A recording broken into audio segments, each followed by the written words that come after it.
I'm honoured to speak after the noble Baroness, honoured and a little daunted. This is the first time I've spoken on this issue, and therefore I want to say something about my context of Lincoln, and then consider what a bishop might usefully add to this debate. As you know, Lincolnshire is one of the parts of the United Kingdom which voted most emphatically in favour of the UK's withdrawal from the EU, with 66% voting to leave. I have thought hard about why this should be the case. There are the obvious reasons, the tip of the iceberg, if you like. Nationally, these would be described in terms of sovereignty and immigration. We who live and work in rural Lincolnshire are prisoners of our geography. The countryside comprises a series of sparsely populated settlements, disconnected from each other, where you learn to fend for yourself.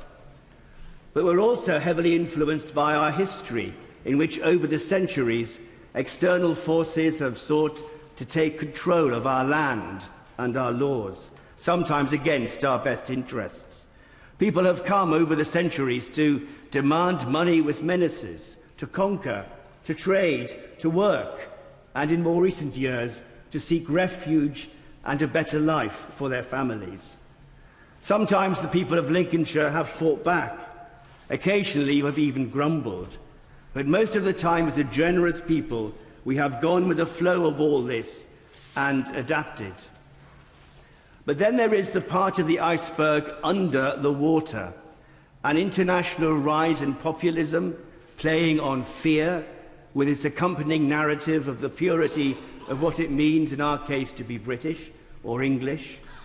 There is also a naive view of democracy as plebiscite.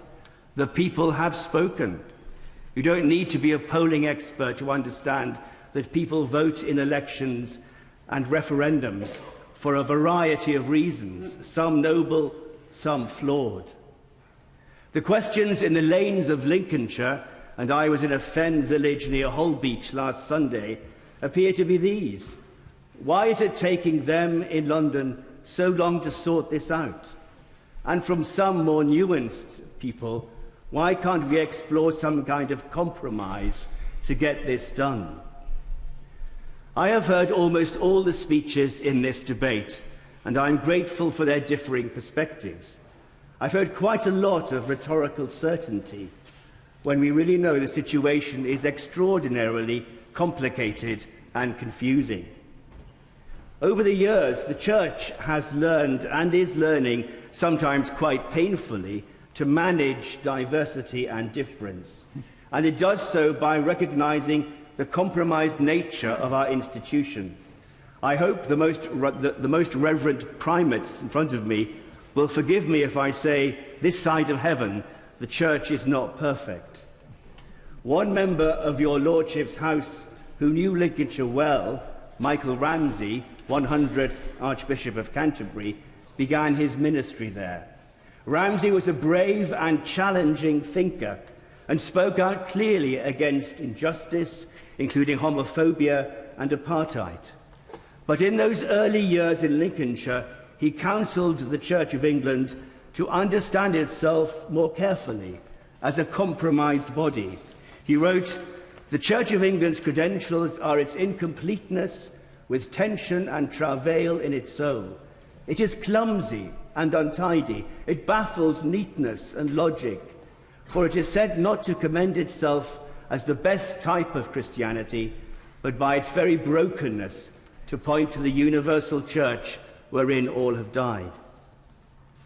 The Church of England has always had to manage difference and diversity, and it still needs to do so.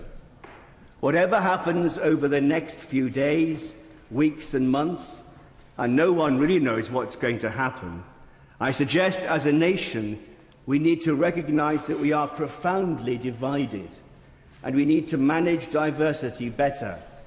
We need to manage it with respect and humility.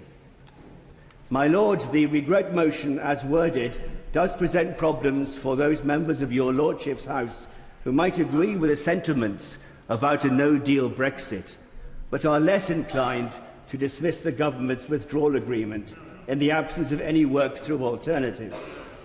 For that reason, your Lordship should not be surprised if they see members of this bench voting in either lobby or choosing to abstain. My Lords, the people of the United Kingdom, like the bishops in the House of Lords, are a mixed bunch. We are in this together, and we need to remember and practice the art of listening and compromise in order, over time, to become the best nation that we can be.